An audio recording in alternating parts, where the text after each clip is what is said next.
Today I'm going to be sharing why your business is stuck at 100 members.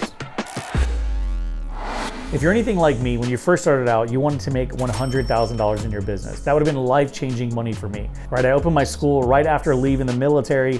So $100,000 to me was basically 3 times what I was currently making. And that's what I set my target on. And that was my first mistake. So why was that my mistake? Because I set the target too low.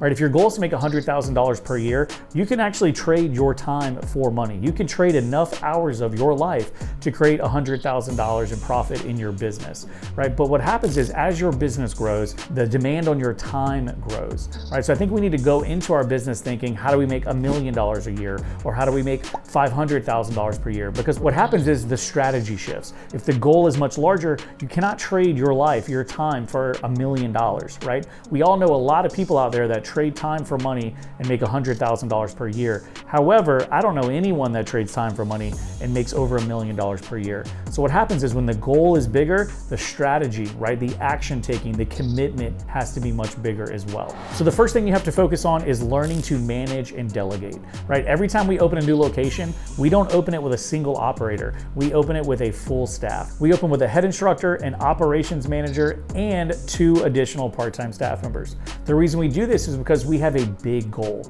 Our goal is always to get 100 students in the first 100 days of opening a location. And I know it's going to be very challenging for most single operators to do that on their own. So what do? We treat it like a bigger business. We set the target larger. We fill the team and train them early, and then we implement them so that they can hit the ground running and get after those goals. A big challenge that school owners have is they treat their business like a hobby, right? A lot of school owners have a full-time job. And what I have found is as long as you have that full-time job and you have that security there, your business is going to get capped out. It can only grow so much because you only have so much attention to give to your business, right? Anything in life, you put full effort, full intensity, full attention on it, it has to grow because you're focused in that area. Part-time attention, part-time growth, right? If your business is a hobby, you're gonna get hobby results. A different lens to look through is not thinking, how do I get 10 more members? The question should be, how do I get 100 more members? And why is that? Because the action to get there will be different. You're not gonna trade time for money. You're gonna take massive action. And if you're gonna fall short of a goal, you're gonna wanna fall short of a big goal, right? Not a small one.